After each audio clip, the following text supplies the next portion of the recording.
مولانا روم مسنی شریف میں مومن اور منافق کے درمیان فرق کو کچھ اس طرح واضح کرتے ہیں۔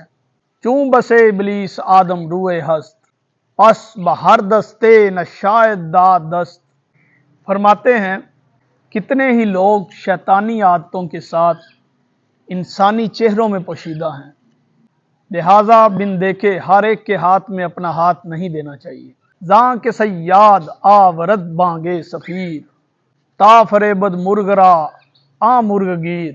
فرماتے ہیں کہ شکاری پرندے جیسی آواز اس لیے نکالتا ہے تاکہ وہ پرندے کو دھوکے سے پکڑ سکے۔ با شنوداں مرغ بانگے جنس خویش، از ہوا آید بے آبد دام و نیش۔ فرماتے ہیں کہ جب وہ پرندہ ہوا میں کسی اپنے جیسے کی آواز سنتا ہے تو وہ ہوا سے اڑتا ہوا جال میں آ کے پھنس جاتا ہے۔ حرف درویشاں بدازدد مرد دوں، تا بخواہن بر سلیم زاں فسوں۔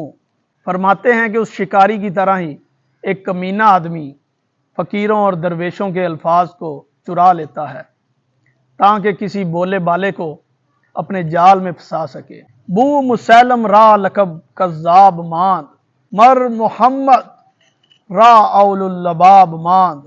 فرماتے ہیں کہ جھوٹا دعوی نبوت کرنے والے کا لقب مسلمہ کذاب رہا، جبکہ نبی آخر الزماں محمد مصطفیٰ صلی اللہ علیہ وآلہ وسلم کا لقب صاحب عقل رہا۔ کار مرداں روشنی و گرمی ست، کار دونا ہیلا و بے شرمی ست۔ فرماتے ہیں کہ مردوں کا کام روشنی اور گرمی پہنچانا ہے، جبکہ کمینوں کا کام دھوکہ دینا اور بے شرمی اپنانا ہے۔